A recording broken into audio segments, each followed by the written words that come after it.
Okay, let's get into 1992-93. And this was honestly one of the best playoffs ever because it was very unpredictable.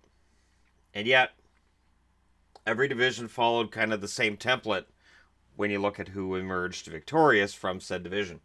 The Norris division is for real. Chicago 47-25-12 wins the division, followed by Detroit at 47-28-9, followed by a very game Toronto Maple Leafs team at 44-29-11. The St. Louis Blues 37-36-11 beat out the Minnesota North Stars, who actually finished with a much higher point total than the year before, 36-38-10, but missed the playoffs because this is a six-team division now, and there's Tampa 23-54-7 at the bottom. Now, you'll notice a lot of teams with more wins than losses, even though we're not in the 3-point area yet, because there's some really bad teams. The Vancouver Canucks win their division with a record of 46-29-9. The Calgary Flames finish with a record of 43-30-11. You'll also notice there's 84 games on the schedule this season. The LA Kings 39-35-10 finished third in the Smythe, followed by the Winnipeg Jets at 40-37-7, and things are looking up for Winnipeg, although we're getting closer to this being Arizona. The Edmonton Oilers 26-50-8. Yeah, they don't play any important games past probably November. And San Jose doesn't play an important game past the first week of the year, as they finished with a record of 11-71-2. So earlier this week, I talked about bad seasons.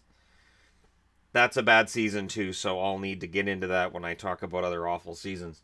The Adams division, Boston wins that with a record of 51-26-7, followed by Quebec at 47-27-10. That's right, the Quebec Nordiques get a whole lot better, and we'll get into why.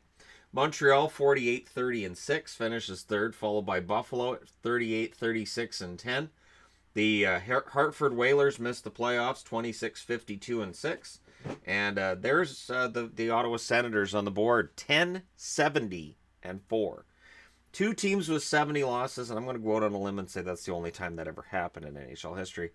The Pittsburgh Penguins 56-21-7 win their division and blow away the rest of the league. And this is much better than the regular seasons they had in 91 and 92.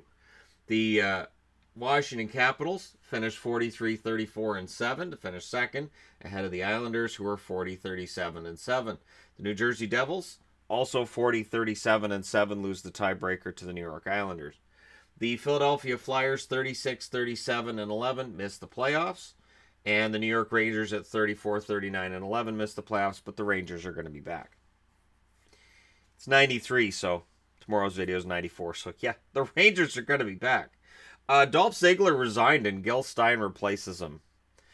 And what a disaster that was. At the same time, the NHL was making a smart decision. December of 1992, Gary Bettman becomes the NHL's first commissioner. And the position of president won't last very long. It's not a position that we're going to keep in the league beyond Ziegler, and Stein is going to be kind of buried. And I'll get into why, because it's really kind of funny. On June 30th, 1992, Philly is awarded Eric Lindros. There were two trades made. So the Flyers decide, hey, what's better than trading Lindros once? We're going to trade him twice. They did. They traded him to the Rangers and to the Flyers. And it was decided by an arbitrator that Philadelphia's offer was the valid one and that the Rangers one was made after. The Rangers one included, I'm pretty sure Doug Waite was it. No, it was a Monty, I think, that was in there. First round draft picks and a couple other guys. I know it was not as impressive a package as what Philly was offering. Philly gave up Forsberg, Hextall, Ricci, Duchesne, Huffman, a first rounder in 93, and cash. Now, I'm going to say this.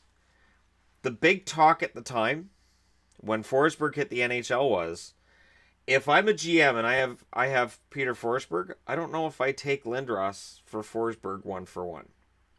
So the Flyers, it is a colossal loss for the Flyers because they give up so much for Lindros, who will have some excellent seasons, but not worth what they gave up for him. Now, Mario Lemieux makes some headlines this year. Now, I've talked before about my dislike for Mario Lemieux, and that was real. This was the season that took a lot of that bite out of it. He's diagnosed with Hodgkin's lymphoma, which, is scary. It's cancer, so it's scary. He missed 24 games while he was having treatment for that.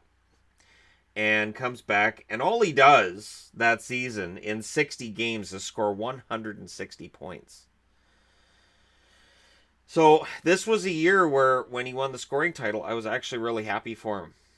I was very happy for him because, you can't, you just can't. You can't maintain any dislike for a guy when he's going through something like that. At least I couldn't. And so I was kind of rooting for him, which might be why these guys won instead. August 7th of 1992, Dominik Hasek is sent to Buffalo, famously for Beauregard and a pick, a 7th rounder, I think. Of course, nobody knew what Hasek was going to become, but he became kind of a big deal, and he became a big deal for Buffalo right away, kind of. Backing up Fuhr the first year. Solani sets rookie records with 76 goals and 132 points. Now, Solani wasn't 19 years of age when he came over, so you could argue he'd already been playing against men, so he had kind of an advantage over other rookies.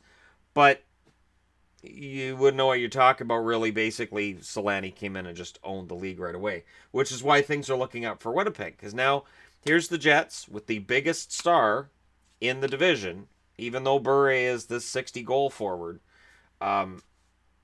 Solani was this huge star, and the perception was that Winnipeg was finally on the upswing. Maybe they were going to win something. Maybe they were going to be a contender.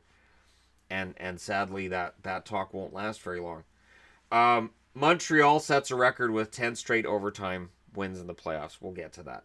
So don't worry, I'm not skipping over it. October 17th, 1992, Curry becomes the first European-trained player to score 500 goals in the NHL. So that's pretty impressive. December 9th, 1992, Gordy Roberts became the first U.S.-born player to play 1,000 games. So Gordy Roberts, not a guy that the younger kids will know anything about. Good stay-at-home defenseman, played forever, and probably at some point needs video as well. The Hart Trophy goes to Mario Lemieux, because who else are you going to give it to? The Art Ross goes to Lemieux. The Norris Trophy goes to Chelios, who's now in Chicago. The Calder goes to Solani. The Selke went to Doug Gilmour. The Vezina went to Belfour. And when the Selke went to Gilmour, that's when people started saying, wait, what? Best defensive forward is Gilmour? But he scored a ton of points, so we're going to give it to the guy who scores a ton of points then? I mean, that had been the year since Troy Murray's 99-point season got him the Selke. Anyways, so he gets the Selke. Vezina goes to Belfour. Jennings goes to Belfour. The Adams Trophy goes to Pat Burns, who's now coaching the Toronto Maple Leafs. And I'm telling you, nothing's better than Pat Burns arguing behind the bench. Just, if you can read lips, it's a fun trip either way. Pat Burns was very expressive and very temperamental. And I wonder if he'd ever had a fight with another coach, how that could have turned out. I don't think it would have turned out well for the other coach. The Lady Byng goes to Pierre Turgeon. The Masterton Trophy goes to Lemieux, because, again, who else is going to win the Masterton? The guy comes back from Hodgkin's lymphoma and still wins the scoring trophy. The Pearson goes to Mario Lemieux, same reason. Conn Smythe, Patrick Waugh. The Patrick for growing the game in the States goes to Frank Boucher, Red Dutton, Bruce McNall, and Gil Stein. Bruce McNall and Gil Stein, they're together. Boy, I tell you. So you've got Red Dutton, who had run the New York Americans and had been run out of the league. You got Frank Boucher, who was the gentlemanly player who won tons of Lady Byng awards because he was a gentleman on the ice. You got Bruce McNall, who business dealings were a little sketchy, which is normal in the world of business. I get that. And Gil Stein, who decided to go into the Hall of Fame. Yeah, he ended up going in the Hall of Fame, and he gets the Patrick Award for growing the game in the States, and it's weird. Really, really weird. Gil Stein, I'm the president. Oh, I'm in the Hall of Fame. Aw, shucks. And then they went, no. And he was out, and then Bettman just ran the show. The Clancy Award for leadership on and off the ice goes to Dave Poulin of the Boston Bruins. The number one draft pick that year is, of course, Alexander Daigle. Number one draft pick of the Ottawa Senators. Plays 616 games in his career. 129 goals, 198 assists, 327 points. Very underwhelming for a guy who was supposed to be a phenom. The thing with Daig was effort. Daig had all the talent in the world. It was just he came into the league, he came in pretty well. He scored a decent number of points his first few years, but he just didn't take that next step. He didn't do the work needed to make that next step. So he bounced around. He played for Ottawa, Philly, Tampa, the Rangers, Pittsburgh, and Minnesota. And I remember him coming out of retirement, semi-retirement, to play for Minnesota. I remember that was, and it was kind of a big deal because he accepted a secondary role. But what else were they going to give him? So I kind of respected him for that. But looking back now, it's like, well, but he still didn't ever fulfill his promise. So whatever. First team All Stars, Mario Lemieux, because again, who else are you going to give first team All Star to? Mario Lemieux just owned that season. Timo Solani, of course, with the 76 goals. Luke Robitaille on the left side. Chris Chelios and Ray Bourque on the blue line, and Eddie the Eagle Belfour in net. That's one hell of a first team. I just have to throw that out there. Second team All-Stars, LaFontaine, McGillney, Kevin Stevens, Larry Murphy, Al Iafrate, who's in Washington now, and Tom Barrasso of the Penguins. So a lot of different names getting on the board now when it comes to first and second team All-Stars, which to me shows the depth of the league and that the dominant era of Gretzky is past. And yet, in the spring, he'd show he could still be dominant when he needed to be. In the playoffs, Buffalo sweeps Boston, thus avoiding another year of Boston and Montreal against each other and breaking that long streak of the teams playing each other. Montreal, though, holds up their end of the bargain by beating Quebec in 7. I hated that series. I was so mad. I was like, all right, come on, Quebec, do it. And they had home ice and everything, and Montreal wins it in 7. And we'll get into why I wasn't all that surprised by the time Game 7 rolled around that they won it. Pittsburgh beats New Jersey in 5. The New York Islanders beat Washington in 6. So the Capitals, they don't like playing the Islanders much more than they like playing Pittsburgh. Let's be honest. At this stage of the game, they don't like playing the Islanders. And honestly, if the Islanders made the playoffs more regularly and got to play Washington, it would be interesting to see how things would have turned out with this last 15 years. St. Louis beats Chicago in 4 straight. So Chicago gets swept in the Stanley Cup Finals in 1992, and they get swept in the first round in 1993. They are eyeing up their own record of 15 straight losses in the playoffs, or 16 straight losses in the playoffs, and saying we could do that again. Toronto beats Detroit in 7. That was a thrilling series. I have to say that of the series that I've watched in my lifetime, that was a fun series to watch. And that was kind of when I started buying into, Toronto's a contender. They could do this. Vancouver beats Winnipeg in 6 this time instead of in 7. So you look at the Vancouver Canucks in 91 and 92, or 92 and 93's playoffs, and say that they were the number 1 seed in their division, but the only team they could beat was Winnipeg. So there's that argument, and I can't argue against it. That'll change next year, but we also changed format for the playoffs next year. So everything changed in 94. And they still managed to mess that up. The LA Kings beat Calgary in 6. And that series was just crazy.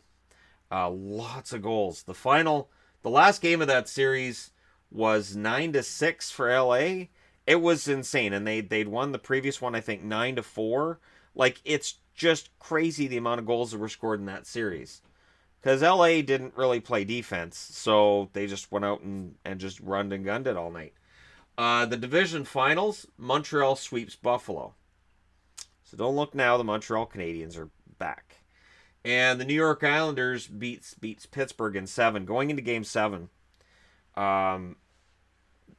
when asked, Kevin Stevens says, great teams win Game 7s. We're not worried about Game 7 because we're the great team. Something along those lines. And that quote would come back and haunt him. And this is part of the reason why when a player comes out and says, oh yeah, no, we're going to beat those guys, you'll see people saying, wait, don't give them something to rally around. Don't do that. Because, yeah, the Islanders definitely rallied around that, and they won that game. And won that series over Pittsburgh. So Pittsburgh's dream of being a 3 straight dynasty, over. And yet, look at that record. You're going to look at that and say, well, they could have won it in 94, and they could have, but it just didn't work out. Toronto beat St. Louis in 7, so the Toronto Maple Leafs are kind of cardiac kids at this point, where they're giving you a heart attack every game. They're playing some fun hockey, some fantastic, great hockey, and LA knocks out Vancouver, so I don't get Toronto and Vancouver, not yet. Vancouver's out in 6, and you want to see me angry? Yeah, that was it. Because I went from Edmonton destroying my dreams in '92 to LA doing it in '93, and of course, remember, usually the first 2 years the Vancouver's looked pretty good, like they could actually do something, and then they're out in the second round. Conference finals, Montreal takes pretty quick care of the New York Islanders. 5 games and they're out. So Montreal's in the finals and they're against LA. Now, Toronto fans will remember the controversy. I'm staying away from the controversy because I've already done a whole video on the controversy of the calls that were or were not made in the LA Toronto series. LA wins it in 7 games and moves on to a Stanley Cup final, which made me hate LA so much. I was really mad because I really wanted to see a Montreal-Toronto final, which is weird because I didn't cheer for either team, but I thought an all-Canadian final would be amazing, and a matchup between 2 original 6 teams that I had never seen play each other in the playoffs would also be amazing, because at this point, of course, they're in opposite conferences. The only way to see them play against each other would be the Stanley Cup final. So instead we get LA and Montreal, and I am cheering for Montreal. And that's weird for me, as it would be for Montreal as well, but it is what it is. LA wins game 1 4-1. So now I'm really angry because, of course, I am used to teams that I don't like winning the Stanley Cup. Whether it was the Islanders, whether it was Edmonton, whether it was Pittsburgh, it's like, all right, so whoever I don't like is going to win. So because I'm cheering for Montreal, LA is going to win. Montreal wins game 2 in overtime, 3-2. They then go to LA.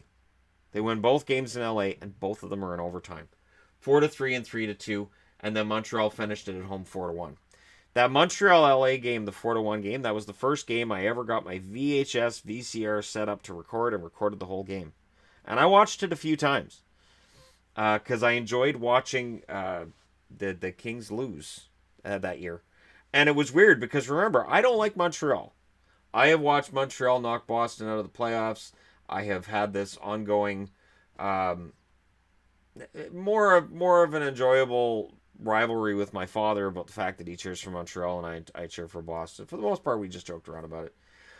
But that year, I'm like, I want Montreal to win this. I don't want LA to win one. I don't want it. And they didn't. But what's impressive, the most impressive thing about this series, this was the year that I became convinced Patrick Roy was the best goalie I'd ever seen. They won 10 overtime games in a row. They had 2 against Quebec. They lost their first overtime game of the playoffs against Quebec. But then they won 2 against Quebec, 3 against Buffalo, 2 against the Islanders, and 3 against the Kings. More than half of their wins were overtime games. And the only way you win all those overtime games is if your goaltender doesn't allow a goal in overtime. So if a game was going to overtime and you had Patrick Roy in net, he was going to win. And it wasn't like he didn't face shots in overtime, because he did. It's not like he didn't steal the game, because he did. It's not like he didn't wink at opposing players when he'd make that save, because he did. And he'd take the puck around the world. That's where you grab the puck out here in your glove and you bring it in. Or you grab it here and you take it all the way around again, almost like wax on, wax off. He was big on being theatrical with his catches and his plays. And when you would see Patrick Roy being theatrical and kind of hot dogging it, you'd as an opposing team's fan, you'd kind of groan because you'd be like, oh crap, he's on it. He was one of the most arrogant players in the game at the time. He was also one of the best players in the game. And that playoff, for me, cemented his position as the greatest goalie I'd ever seen. Because Montreal had no business going to the Stanley Cup. And here's why. Your goals leader is Gretzky with 15. Your assist leader for the playoffs is Doug Gilmour. That's right. 25 assists for Gilmour. And he was tied for the lead with Gretzky. Gretzky had 40 points. No Hab got anywhere near that. Dom Foose was the leader in playoff points with 23. And nobody would have, for a moment, thought about giving Vinny Dom Foose the Conn Smythe. Dom Foose was solid that year, but it was Ross. That was it. There was no debate about it. Your wins leader in the playoffs was Patrick Roy.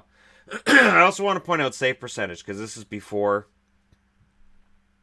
save percentages have really started going into the 910s, 915s. Your save percentage leader from those playoffs is Curtis Joseph with a 938 for the St. Louis Blues.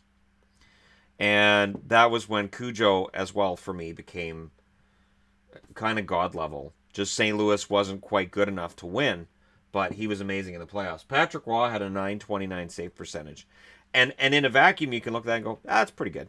But the next highest were Barrasso at 905 and Potvin with the Leafs at 903. So Cujo and Patrick Roy that spring were fantastic. Cujo was fantastic through 2 rounds of hockey, and Patrick Roy through all 4. So it was a dominant performance by a goaltender that, to me, was still the best of all time. He did not get first or second team that year, but to me, he was the best goalie. So there you go. The 1993 Stanley Cup awarded to these guys, and this is the last time I will wear a Canadian jersey in this series. And again, as we go through this series, I'll get into why and where things kind of fall apart. But for today, the Stanley Cup resides in Canada. It always does, anyways. I mean, it stays in Toronto during the season. But anyways, this is a Canadian team winning it, and yet when you look at the leaderboards, the only guy worth mentioning is Patrick Roy. And as a guy who couldn't stand Montreal 9 times out of 10, I was actually kind of glad to see him win it. Let me know your thoughts in the comments section below, as always. Don't forget to hit like and subscribe if you're browsing your way through. You just happened upon this video.